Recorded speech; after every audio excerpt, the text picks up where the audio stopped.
Hey guys, what's up? Welcome back here to today's edition of The Fishing Teacher, and really appreciate you guys swinging by the channel to watch today's video. And guys, today the thing that gave me the idea for today's video is it is blowing like 35 or 40 miles an hour out there today. And it has been here in Southwest Missouri, it's been the windiest spring I ever can remember. It's like we have had so much wind, like 25, 35, 40 mile an hour winds, so much over the past couple months. I've never seen anything like it.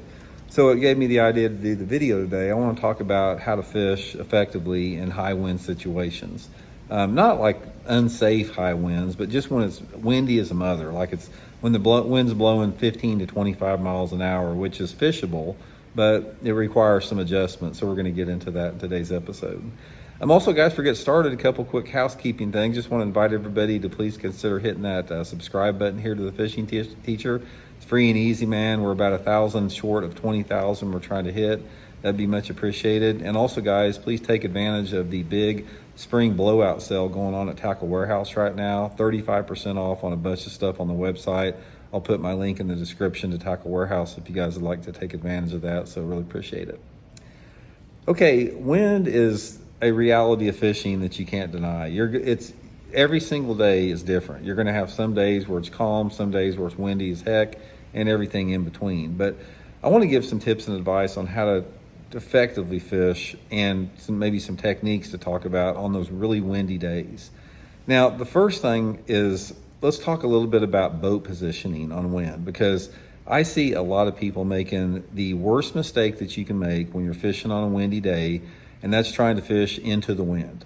Guys, I am telling you right now, unless you are casting at one specific target, say for example, if there's a big rock in 10 foot of water where all the fish are just on that rock, or a brush pile, that's the only time that you need to be fishing into the wind. If you're just fishing, like covering water for 99% of the techniques out there, always fish with the wind for a lot of different reasons.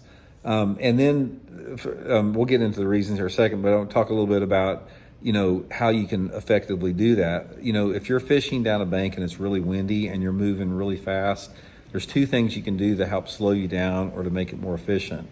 Number one is you can reverse your trolling motor, and you can occasionally hit your trolling motor in reverse to slow it down a little bit. And also you can get a wind sock. Wind socks, you can buy them online. They're like a little parachute that you throw out behind your boat, and they will definitely slow you down quite a bit. So that's two really good ways to do it. And also, if you blow past an area too fast, don't be afraid just to go back through and come back through it again. It's like a lot of times if I've got a good bank where there's some fish on it and it's really windy and I think I'm going down it too fast, I'll crank up and make 15 or 20 passes down the same bank. That helps out a lot.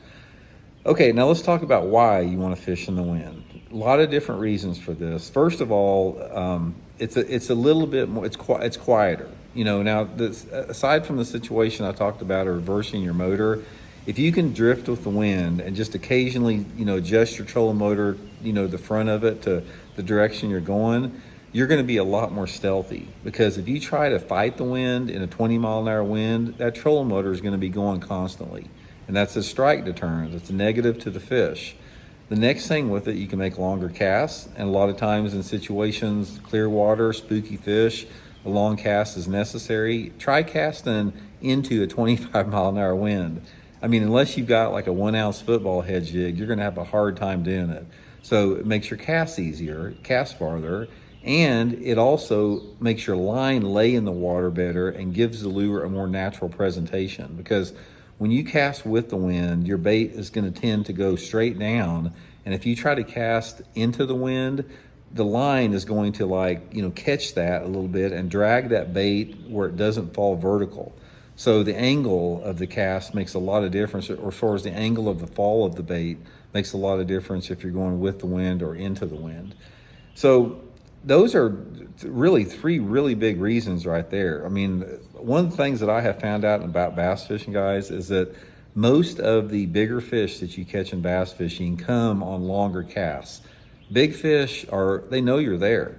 So the farther you can get your cast out there, the lot better odds you have to catch a big fish and your bait stays in the strike zone longer, especially if you're, having a jerk bait or a crank bait or something like that. So don't ever underestimate the benefit of a long cast and being quiet and just how your bait falls. So anyway, just a few tips about there for windy days out there. I know it's sort of a tough thing to do to fish in that wind, but sometimes it activates the fish. A lot of times, if that water temperature is over about 55 degrees, fishing's usually always better when the wind's blowing. It breaks up the surface, makes the fish a little bit more active, and it's just another one of those aspects in fishing to chalk up to your memory bank there. So hope it helps out. We'll talk later.